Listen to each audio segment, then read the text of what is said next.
Hey guys, it's Julie from Plan to Create, and today I want to talk about a new planner, now what? I don't know if any of you can relate to this, but it is so exciting to get a new planner for the coming year or for the current year. And I personally partly want to jump in and partly want to make it my own, and then partly am completely freaked out, like, well shoot, where do I start and where do I write the things? In years past, I have purchased new planners and I've been so excited to get into them that I end up, heading to the monthly section and thinking, I have no idea what my plans are, but I desperately want to write in my planner. So I end up jotting down birthdays or something a date that I'm super familiar with, something I know, and I write in all the birthdays. Inevitably then, I'll have something lovely written like Dad's birthday across this entire box. And then come February 17th, what happens when I actually have an eye exam scheduled for that day and I have no room to write my appointment? It absolutely paralyzes me because I, number one, don't want to write anything ahead. Number two, I don't know where to write something in when I do know my plans ahead. So I'm going on a huge limb here. Some of you guys might be like, what is she talking about? And if that is the case, just click on through. You don't have to watch this. But if this resonates with any of you, stick around because I have some suggestions for how you might dive into your planner even when you're scared to write in it. Okay, so tip number one, if you are new to planning flat out and have really never attempted it before, may I kindly suggest that you consider printables, and not just my printables, any printables. I feel like these are such a safe place because if you write something down and you need to change your plans or your entire schedule shifts, you can always just redo the page. You just pull it out of your planner, reprint, and try it again. I feel like there's a lot of grace in printables because of that, and I bet I could count on one hand how many times I've actually done that over the last 5-10 years. But knowing that I could has made a big difference in helping me dive in. And sometimes just diving in is the hardest part. The second tip I would offer today is to just consider pencil. I don't know, maybe you're far past that and it's just worth it to you to write something down and to scratch it out. For me, I really don't like any extra information on my pages. I really am actually even thinking of how I can pare this down to just maybe just a dot. And then I write the information on my weekly pages. I really like to simplify and have a very minimalist view on my monthlies. So having something written in there that I've then crossed off, it just starts to feel cluttery to me and I feel like my brain has a harder time processing the information that way. So a pencil has been awesome. I also love this big chunky guy. I use it a lot of ways and I think I shared that in my last video, so I won't belabor the pencil and eraser thing, but for whatever reason right now in our life, I feel like it's really working for me. The third tip I would suggest is that you consider what you want to have on your monthly views and then assign space for each of those things. So you can see here, I'm listing out the things that I know I want included in my monthly view. So I've already taken some time to do this and I wanted to show this. I kind of gridded out what the Hobonichi cousin square looks like, the monthly square, and then I've actually designed my own foldouts to be very similar. So it's kind of cool because it does transfer, whatever I'm doing in one of these is going to basically work in the other. But my thought is that if I actually assign a place for each of these things, I can always feel confident writing these in advance. It's very similar to what I've been doing in my weeks. I just haven't gotten it figured out for the months until now. So you know how my weeks are, I have my incoming mail list on the far right of my page. If I know a package is coming, but it's maybe not coming for a couple of weeks, I write it ahead.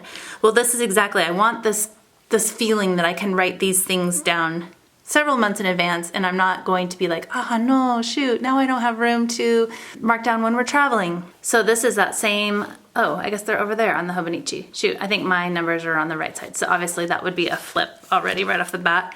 So you can see I put my number here. I think that's how I had it designed in my inserts. Theirs are on the left. But other than that, it's that same big strip. Okay, so it's actually like this. I did not do that appropriately. Okay, that looks better because it's a little bit more of a square. See, I wish I had my eraser. That's a good example. So the number is actually over here for the Hobonichi and it's over here for my half letter, but that's fine. The really important part is right here. And so this is where I just decided that I could write down my morning appointments, my afternoon or evening appointments, things that are on the calendar, in those top 4 lines. And then if I have paydays or bills due, I'm always gonna reserve like this 3 up from the bottom is that spot. It's only used a few days a month, so it's not like a highly trafficked area, but it's something that I do want to have space for if I want to use that. Travel, I love to use like washi tape or a Tombow marker to mark off our travel dates. I've always wondered, where am I gonna do it? Do I do it up here? Do I do it down there? I change from month to month. In 1 month, I'll have it in 5 different places.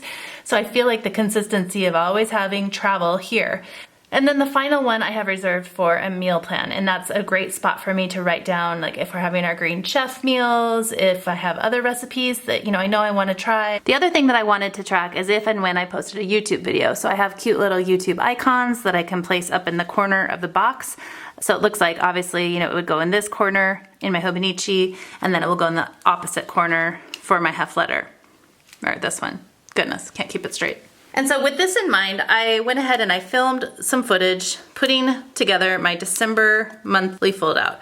I love using thin strips from the planner spot. You'll see me using those. Even though I have this all set up and I know exactly where to put our travel, I still screwed up on that 3rd week and put it in the bottom margin instead of in the second from the bottom. Okay, so I'm giving myself some grace. I'm bumping my meal plan up a line and I'm gonna work with that. But I still feel better about having a really consistent look to these pages. At the end of the day, I feel like even just using the same materials to block off the travel dates helps. You can see that I have written in my appointments and I've actually included the information on there. I am really tempted to try that though, where I just have the dot to signal like, yep, we had an appointment. So I want to test that out in the month of December to see if that's something that I want to implement in 2023 by just having a dot there. Is that enough, or will I want more information when I glance at my monthlies? I really want this to be something I look back on and I get that sense, like, was it a busy month? But ultimately my weekly pages are where it's going to show, like, here's the appointment that we were at and a lot more information. This is just kind of that, like, I'm looking for a nice, like, simple scape here. This is a quick glimpse at my last month, and I wasn't putting these systems into practice yet. So you'll see, like, here I have travel, but then I also have travel there with the Tombow marker. Totally nothing wrong with that, but I really feel like getting it super dialed in and like consistent, whether it's all Tombow marker or all stickers, is really helpful. And I just wanted to show an example. Like, I had 3 videos up so far for the month of November. So I just want to put a little sticker there, probably in this corner. Glad I happen to have space there. That's a good example of like, oh no, the space that I wanted to use is covered. So when I've assigned that space, hopefully that won't happen in the months ahead. But I feel like I am going to try to not use a ton of icons in future pages. So then the few that I use, I feel like they will be a lot easier for me to spot and they will have, I guess, more weight to them. Okay, so there were a couple things on that day. I don't mind that though, that's fine. I do like using these corner stickers to mark out my husband's schedule. That is something that I didn't include here on this, but it is something that I have been doing. So I'll keep that in mind, whichever corner it is. Whichever one is open in each book, I would definitely like to do that for my husband's meetings. So it'll be kind of interesting. Maybe at the end of the month, I can give you guys a glimpse and kind of show you the progression. Here's November and then December. Obviously I don't have everything on here, but it's so much more soothing just to kind of see a circle and just be like, okay, I'm curious about that. Why don't I look ahead to December 14th in my weeklies? And I bet I can find more information, So I think that that's kind of how I want this to be. I feel like I don't need to repeat everything in all of the places here in the Hobonichi. And then I also feel like I want to give each section tasks. The task of this is like a big overview, looking back and potentially seeing like stats or meals that we ate, like more information that I would come back looking for, as well as like what dates were we out of town, or I don't mind seeing that as well, because I feel like travel influences the meals that we eat or influences the number of videos that I can put up in a month. So I do like to see the correlation there, but I feel like I don't need to duplicate a lot of the tedious information. So I would love to hear from you guys, and like I said, I just hope that whatever system you're in, you're able to dive a little bit deeper and to just take some time to figure out what those things are. There's lots of steps here. What are the things that you want to have in your planner? Where are you going to put them? And then the fun part is like actually writing them down and using the stickers to add those things to your planner. I hope you enjoy, and I will catch you around the next time. Thanks so much for joining me today. I really appreciate you being here.